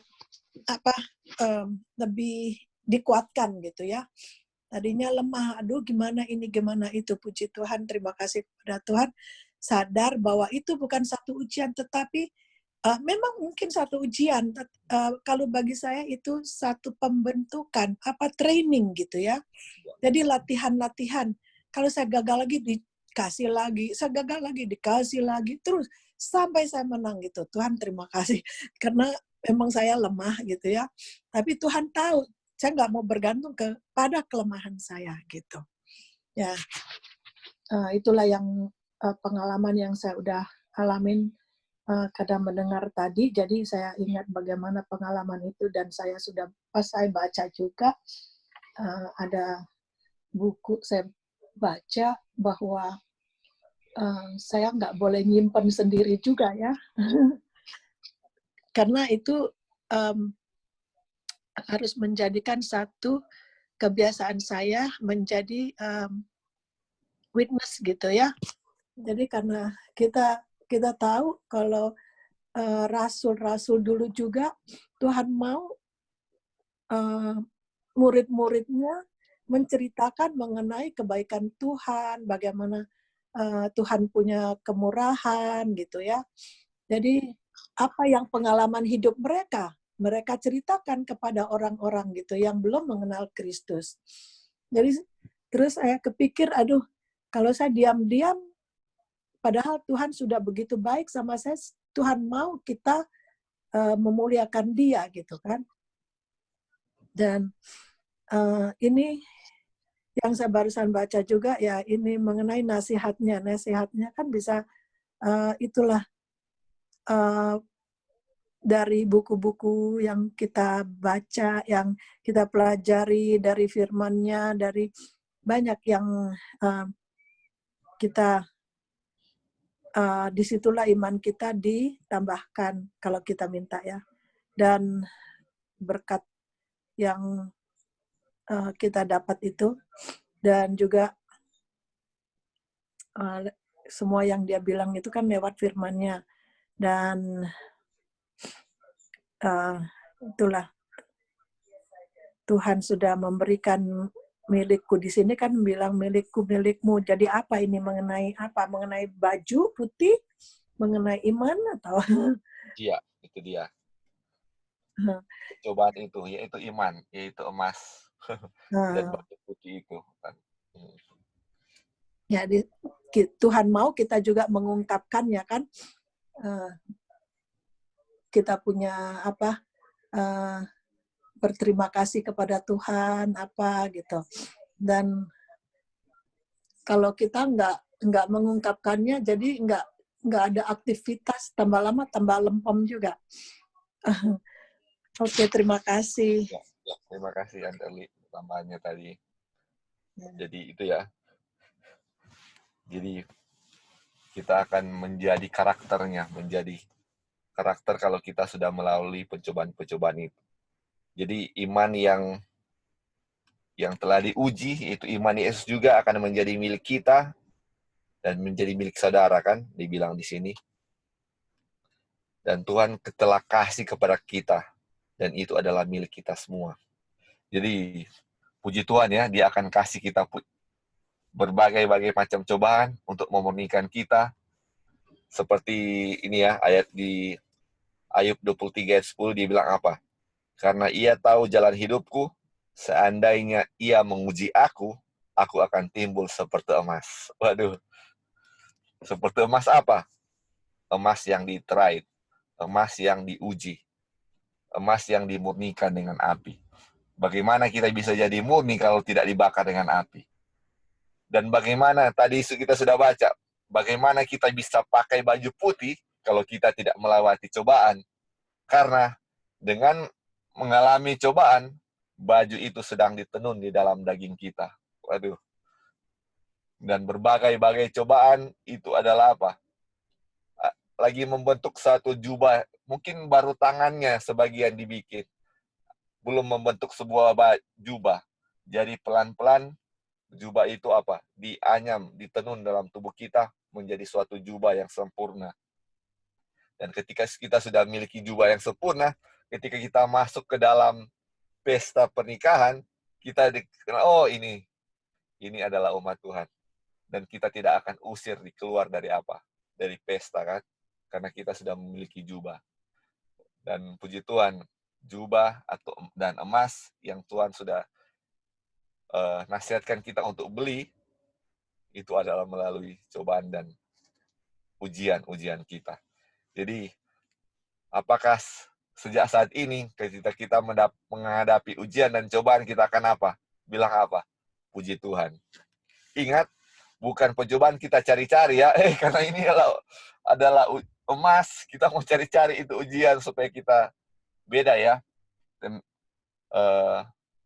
penggodaan yang kita cari-cari dengan apa? Pencobaan yang kita alami kan. Dan tenang, dan pasti kita akan mengalami cobaan itu. Nggak usah khawatir, kita akan dapat itu.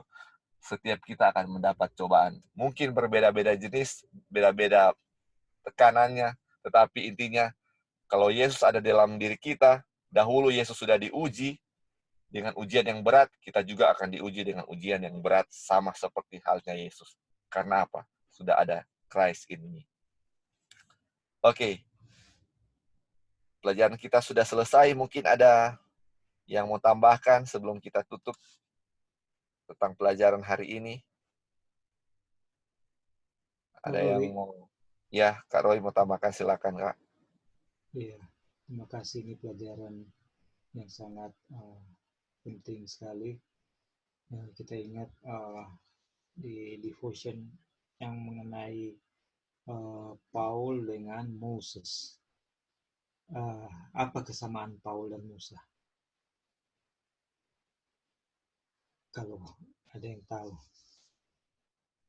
Kesamaannya adalah dua-duanya harus kesamaannya adalah dua-dua terlatih kalau Musa itu terlatih sebagai kayak prajurit yang dilatih juga dalam militer, dan untuk defense, kalau diserang harus defense dan balas di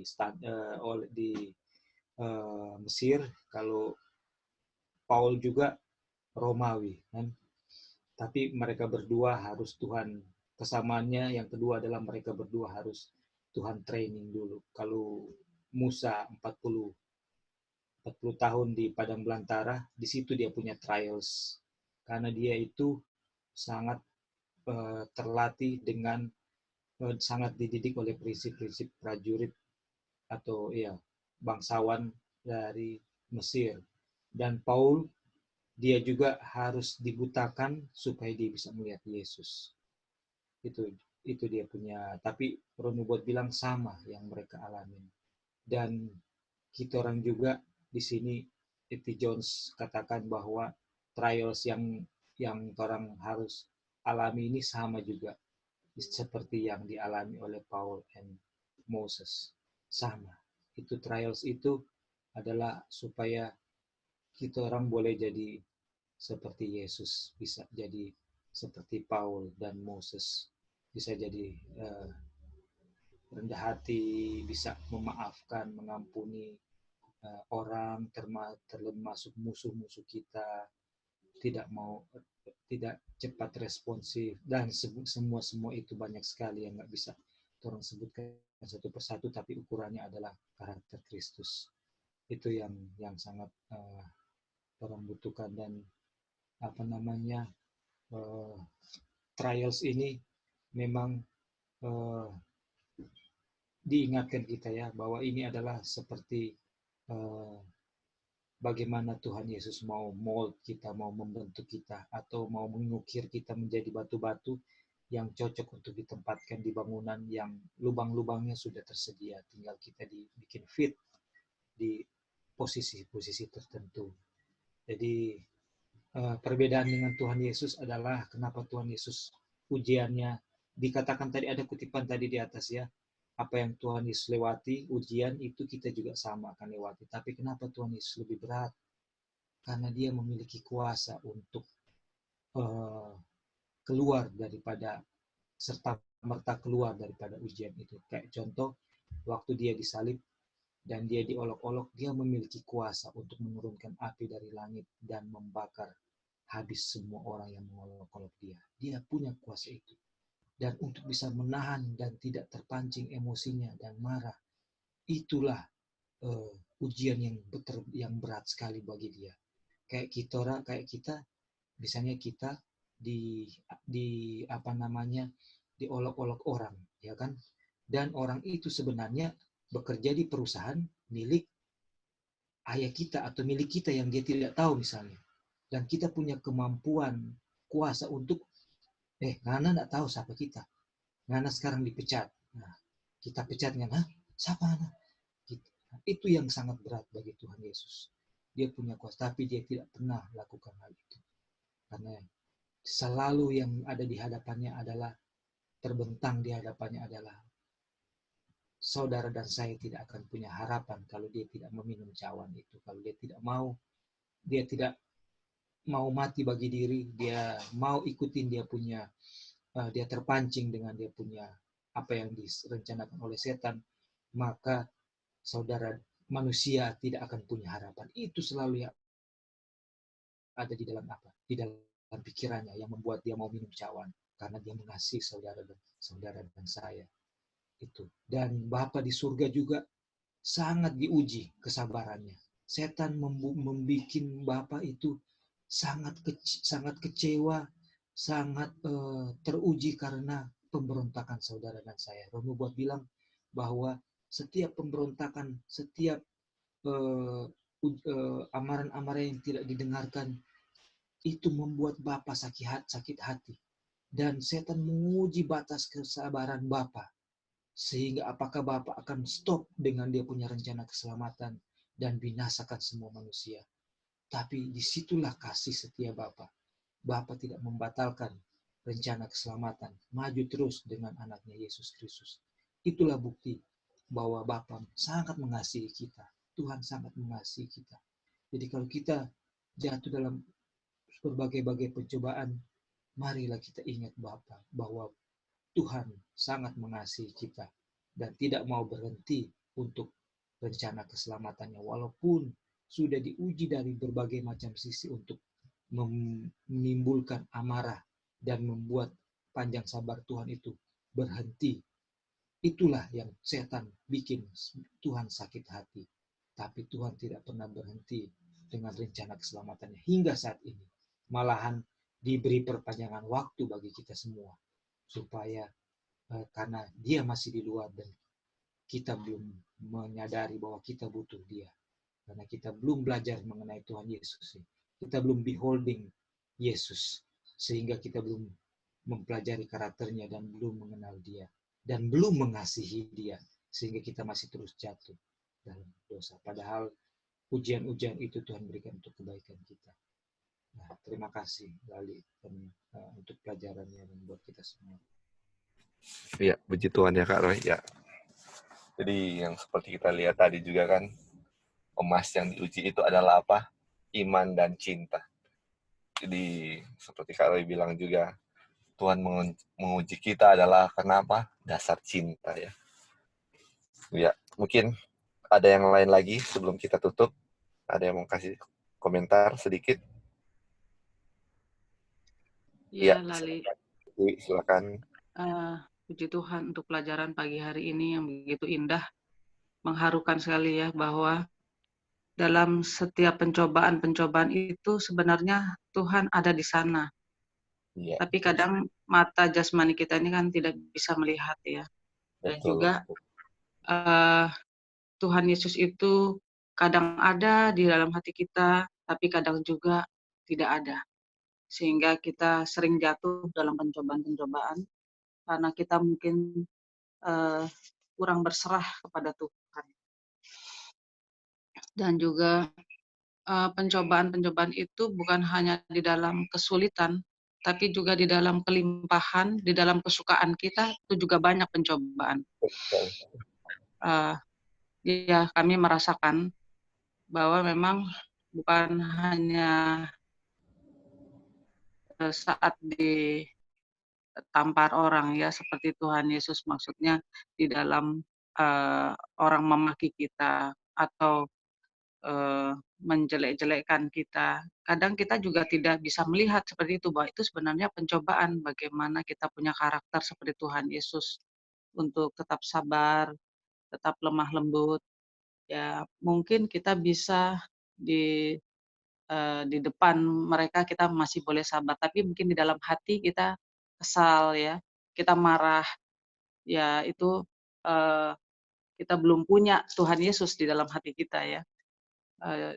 Juga di dalam kesukaan kita, kalau kita ini pengalaman saya, saya pernah mendapatkan sesuatu, wah ini mau diapakan ini. Nah itu memang kita harus bawakan kepada Tuhan. Apakah ini berkenan kepada Tuhan? Apakah ini Tuhan suka begitu? Jadi memang di dalam keadaan susah dan senang itu Tuhan menguji kita memang. Namun daripada itu sudah kita pelajari bagaimana Kristus supaya tinggal di dalam hati kita dan kita boleh terus memandang kepada Tuhan Yesus. Itulah yang harus kita minta ya, supaya kita ini bisa dikuatkan untuk menghadapi pencobaan-pencobaan di dalam suka dan susah. Terima kasih lagi. Iya, puji Tuhan ya. Betul sekali ya. Puji Tuhan. Mungkin ada lagi yang mau tambahkan? Kalau tidak ada, kita akan berdoa. Mungkin ada hal-hal yang perlu kita doakan.